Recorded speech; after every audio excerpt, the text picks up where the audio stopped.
אחד הדברים שנתנו לי ביטחון בשילת זה שהם אמרו לי שאני לא משלם להם עד שאני לא מקבל את הכסף. הם היו אנושיים, שירותיים, יעילים, מקצוענים, ואני באמת ממליץ עליהם בחום.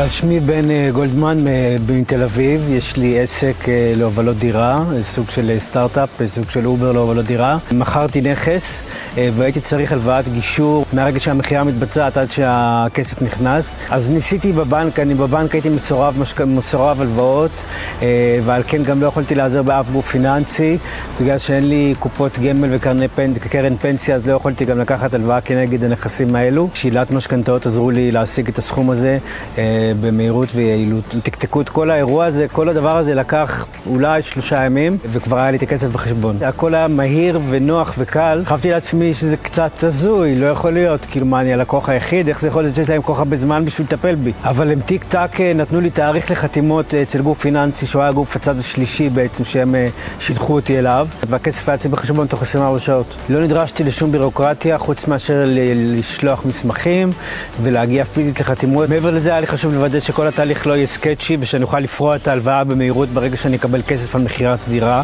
מה שאגב קרה, מכירת הדירה כבר בוצעה, ההלוואה נפרעה. לפי החוזה לגוף הפיננסי זה היה 30 ימים, אבל הם עשו את זה לדעתי פחות מיומיים.